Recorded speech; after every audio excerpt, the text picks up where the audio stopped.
नमस्कार विद्यार्थी मित्रांनो, व्हिडिओमध्ये ही जी वस्तू दिसत आहे ती भौमितिक अर्धगोल आपण म्हणतो त्याला। हा अर्धगोल याला गणिती भाषेमध्ये कोनमापक म्हणतात। या कोनमापकामध्ये ही जी 180 पासून इथे 0 पर्यंत किंवा 180 वरचं घेतलं तर माप आहे। ही जी आडवी रेषा दिसते या आडव्या रेषेला संदर्भ रेषा किंवा तळ रेषा असं म्हटलं जातं।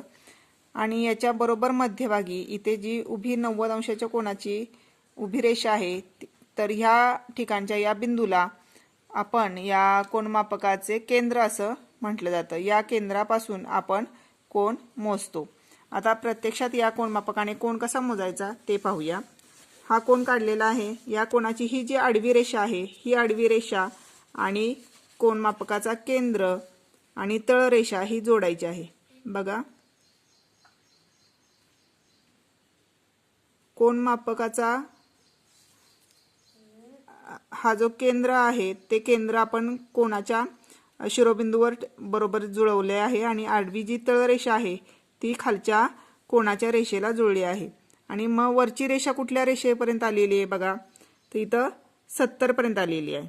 आता इथं माप मोजताना कुठल्या ह्यानी मोजायचं, शून्याकडून मोजायचं की 180 कडून? तर ज्या बाजूला रेषा असेल त्या बाजूचा 0 घ्यायचा आणि तिकडून रेषा कोणाचं माप मोजत जायचं। म्हणजे किती झाले बघा, 0 10 20 30 40 50 60 70 80 90 100 110। म्हणजे आपण हा जो कोन काढलेला आहे हा किती अंशाचा कोन आहे, 110 अंशाचा कोन आहे। अशा पद्धतीने आपण हा काय करायचा आहे, कोन कुठलाही असेल तर तो मोजायचा आहे। आणि हा 110 अंशाचा कोन आहे म्हणजे हा कुठला प्रकारचा कोन आहे, विशाल कोन प्रकारचा कोन आहे। तशाच पद्धतीने आपल्याला जर कोन काढायचा असेल तर कोन कसा काढायचा तेही आपण पाहूया। पहिल्यांदा आडवी रेषा काढून घ्यायची।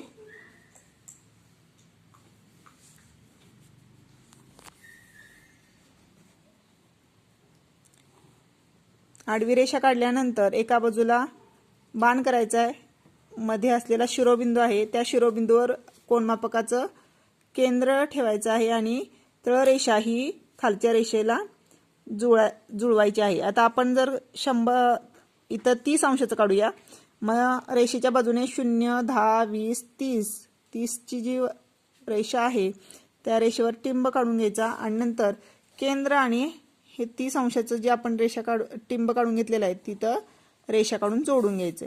हा आपला कोन होणार आहे 30 अंशाचा कोन। तर अशा पद्धतीने आपण काय करायचं आहे, कोनमापकाचा वापर करून कोन काढायचा आहे।